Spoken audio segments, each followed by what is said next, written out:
Bismillahirrahmanirrahim. Assalamualaikum warahmatullahi wabarakatuh. Halo semuanya, nama saya Fatima Azikra. Saya merupakan mahasiswa dari Sekolah Tinggi Ilmu Tarbiyah Darul Fatah. Dan saya mengambil jurusan Prodi Pendidikan Agama Islam. Saya di sini akan menyampaikan terkait materi dari dosen pengampu ilmu pendidikan Islam. Dan di sini saya akan menyampaikan terkait materi-materi tersebut. Jadi, yang pertama yang ingin saya sampaikan adalah pengertian pendidikan Islam.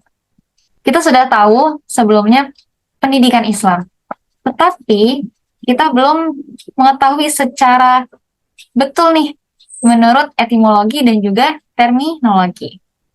Jadi, pengertian pendidikan Islam menurut etimologi, kata pendidikan berasal dari kata didik, kata dasar didik ya, yang mendapat imbuhan awalan dan akhiran pe dan an. Berubah menjadi kata kerja mendidik, yang berarti membantu anak untuk menguasai aneka pengetahuan, keterampilan, sikap, dan nilai yang diwarisi dari keluarga dan masyarakatnya. Istilah ini pertama kali muncul dengan bahasa Yunani, yaitu pedagogia, yang berarti ilmu menuntun anak, dan pedagogia adalah pergaulan dengan anak-anak. Sedangkan orangnya yang menuntun atau mendidik anak adalah pedagog. Kemudian, menurut terminologi, pendidikan agama Islam adalah usaha untuk membimbing ke arah pertumbuhan kepribadian peserta didik untuk mengenal, memahami, menghayati, hingga mengimani, bertakwa, dan berakhlak mulia dalam menjalankan ajaran agama Islam dari sumber utama kitab suci Al-Quran dan hadis melalui kegiatan bimbingan, pengajaran, latihan, serta penggunaan pengalaman. Nah, selain dari pengertian, kita akan membahas hubungan antara pendidikan Islam dan juga pendidikan nasional. Jadi, hubungan di antara pendidikan Islam dan pendidikan nasional itu tidak dapat dipisahkan. Mereka saling berkaitan dan saling menyatu. Keduanya mempunyai hubungan yang sangat erat dan juga baik tujuan pendidikan nasional maupun tujuan pendidikan Islam ada kesamaan yang ingin diwujudkannya, yaitu dimensi transendental, ukhrawi, dan dimensi duniawi atau material. Kemudian, apa sih kedudukan dan peran pendidikan Islam dalam pendidikan nasional? Apakah sebegitu pentingnya kah? Jadi, pendidikan Islam menempati posisi sebagai lembaga formal, non-formal, dan keagamaan. Di samping itu, dasar pelaksanaan pendidikan Islam, dalam hal ini pendidikan agama adalah hal yang urgent untuk diselenggarakan dalam rangka melaksanakan ibadah dan kewajiban agama lainnya. Sistem pendidikan nasional adalah keseluruhan komponen pendidikan yang terkait secara terpadu untuk mencapai tujuan pendidikan nasional, dilaksanakan secara semesta, artinya terbuka bagi rakyat dan berlaku di seluruh wilayah atau menyeluruh. Artinya, arti dalam menyeluruh ini mencakup semua jalur jenjang jenis pendidikan. Jadi sistem pendidikan nasional kita sangat terbuka untuk pendidikan apapun itu. Kemudian sumber dan dasar pendidikan Islam. Nah, kita harus mengetahui nih, apa sih sumber dan dasar di pendidikan Islam tersebut. Jadi, yang pertama, sumber dari pendidikan Islam adalah Al-Quran. Sumber pertama dan yang paling utama dalam pendidikan Islam. Dan juga Al-Quran ini merupakan kalam Allah yang diturunkan melalui malaikat Jibril kepada Rasulullah dengan lafaz bahasa Arab, menjadi hujjah bagi Rasulullah atas kerasulannya dan menjadi pedoman bagi manusia. Dan yang kedua, sumber dan dasar pendidikan Islam adalah As-Sunnah. As-Sunnah ini sebagai sesuatu yang didapatkan dari Nabi Muhammad SAW yang terdiri dari ucapan, perbuatan, persetujuan, sifat, fisik, atau budi, dan juga biografi beliau. Dan manfaat as-sunnah dalam pendidikan ialah mampu menjelaskan konsep kesempurnaan pendidikan Islam sesuai dengan konsep Al-Quran dan menjadi contoh yang tepat dalam penentuan metode pendidikan. Yang ketiga, ijtihad. Ijtihad ini meliputi seluruh aspek kehidupan termasuk aspek pendidikan, tetapi tetap berpedoman pada Al-Quran dan juga Sunnah. Ijtihad harus tetap bersumber dari Al-Quran dan Sunnah yang diolah oleh akal yang sehat oleh para ahli pendidikan Islam. Yang keempat, sejarah Islam. Nah, sejarah Islam ini merupakan pendidikan sebagai sebuah praktik, pada hakikatnya merupakan peristiwa sejarah. Karena praktik pendidikan tersebut terekam dalam tulisan yang selanjutnya dapat dipelajari oleh generasi selanjutnya. Kemudian, yang selanjutnya adalah sumber dan dasar pendidikan Islam. Ada maslahat al-mursalah. Nah, maslahat al-mursalah ini merupakan secara harfiahnya berarti kemasalahan utama, yaitu adapun dalam arti lazim digunakan yaitu undang-undang, peraturan atau hukum yang tidak disebutkan secara tegas dalam Al-Quran namun dipandang. Contohnya seperti surat nikah, karena di dalam Al-Quran tidak ada penganjuran untuk memiliki surat nikah, tetapi dengan adanya surat nikah, maka seseorang atau keduanya yang menikah akan berlangsung dengan lancar jika memiliki surat nikah. Kemudian yang terakhir dari sumber dan dasar pendidikan Islam adalah uruf. Uruf ini merupakan sesuatu yang sudah dibiasakan dan dipandang baik untuk dilaksanakan. Secara terminologinya, lalu uruf adalah kebiasaan masyarakat, baik berupa perkataan, perbuatan, maupun kesepakatan. Nah,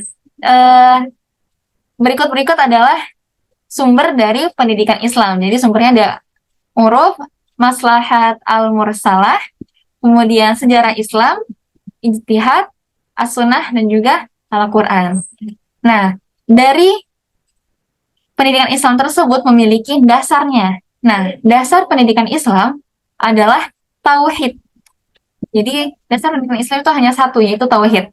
Dalam struktur ajaran Islam, tauhid merupakan ajaran yang sangat penting dan mendasari segala aspek pendidikan. Pendidikan Islam merupakan pengembangan pikiran, penataan perilaku, pengaturan emosional, hubungan peranan manusiaan dengan dunia, serta bagaimana manusia mampu memanfaatkan dunia, sehingga mampu meraih tujuan kehidupan sekaligus mengupayakan upaya perwujudannya. Nah, selain kita membahas sumber, dasar, kedudukan, dan peran dari pendidikan Islam, sekarang kita akan membahas tujuan pendidikan dalam perspektif pendidikan Islam. Jadi, tujuan dalam kita mempelajari pendidikan Islam ini ada 3 cabang nih. Ada cabang keagamaan, keduniaan, dan juga menurut para ahli. Keagamaan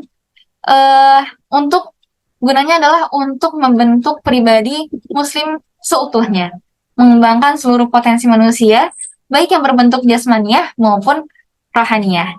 Kemudian tujuannya yang kedua adalah keduniaan, yaitu untuk mengenalkan manusia akan perannya di antara sesama dan tanggung jawab pribadinya dalam hidup ini, mengenalkan tata hidup bermasyarakat, dan mengajak untuk mengetahui hikmah diciptakannya, serta mengambil manfaat dari alam ini.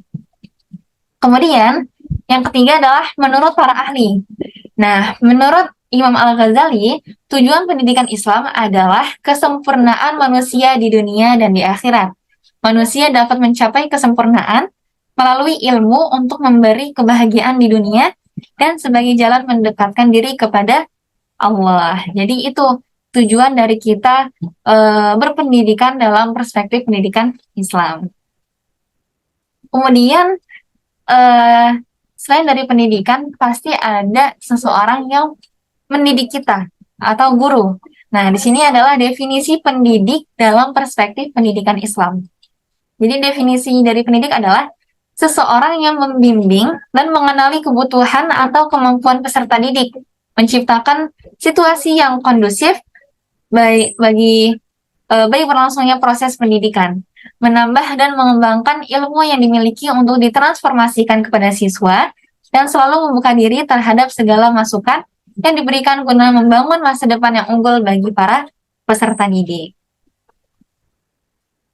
Nah, kemudian tadi kita sudah membahas kedudukan dari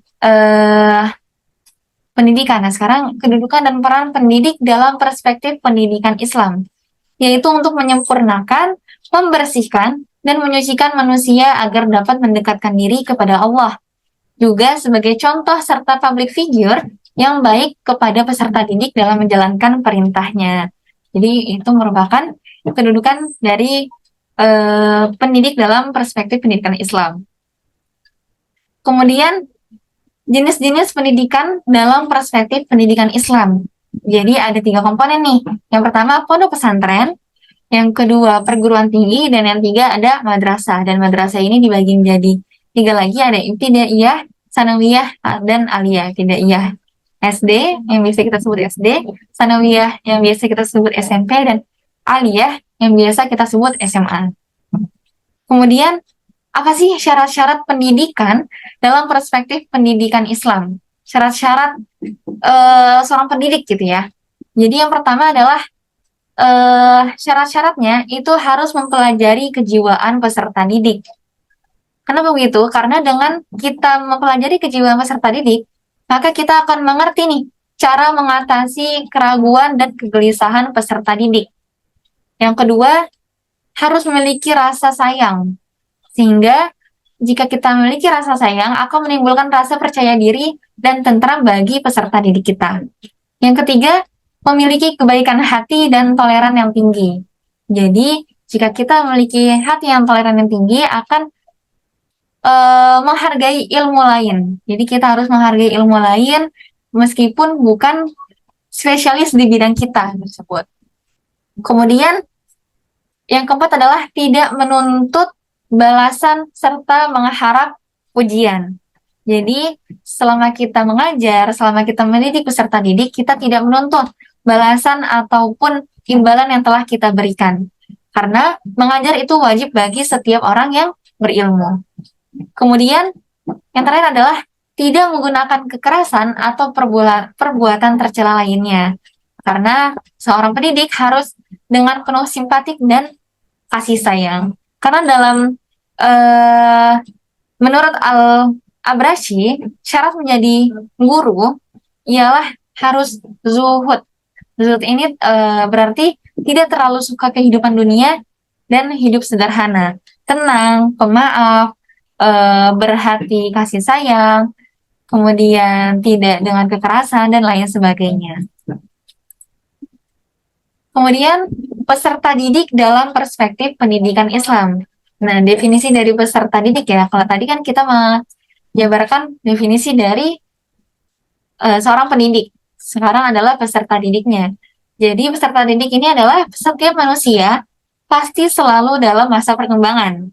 Sehingga tidak hanya anak-anak saja, bahkan orang tua sekalipun termasuk sebagai peserta didik. Dan pada hakikatnya, semua makhluk yang berakal atau manusia adalah peserta didik. Sebab dalam Islam, sebagai murabbi, mu'alim, atau mu'addib, Allah Subhanahu wa Ta'ala adalah pendidik bagi seluruh makhluk ciptaannya. Dialah yang mencipta dan memelihara seluruh makhluknya. Nah, setelah kita membahas tentang kedudukan, peran, sumber dari peserta didik dan pendidik, kita harus mengetahui nih, kebutuhan apa aja sih yang dibutuhkan oleh peserta didik kita. Jadi selama kita mengajar, kita harus mengetahui kebutuhan-kebutuhan apa yang dibutuhkan oleh peserta didik. Karena dengan mereka terpenuhinya kebutuhan ini, maka peserta didik akan mendapatkan kedewasaan ilmu yang lebih matang gitu ya. Jadi yang pertama adalah kebutuhan peserta didik yang pertama fisik. Nah, fisik ini seorang pendidik perlu memperhatikan perubahan dan perkembangan seorang didik, terutama di masa perbutasnya. Jadi maksudnya adalah selama kita mengajar, terutama untuk bagi para pendidik di peserta didik peramajaan, itu harus mengerti dan mengayomi terhadap fisik dan perkembangan dari peserta didik, terutama di masa pubertasnya. Ada yang haid, atau mimpi basah bagi yang laki-laki. Kemudian sosial, kebutuhan yang berlangsung dengan masyarakat agar peserta didik dapat berinteraksi dengan lingkungannya.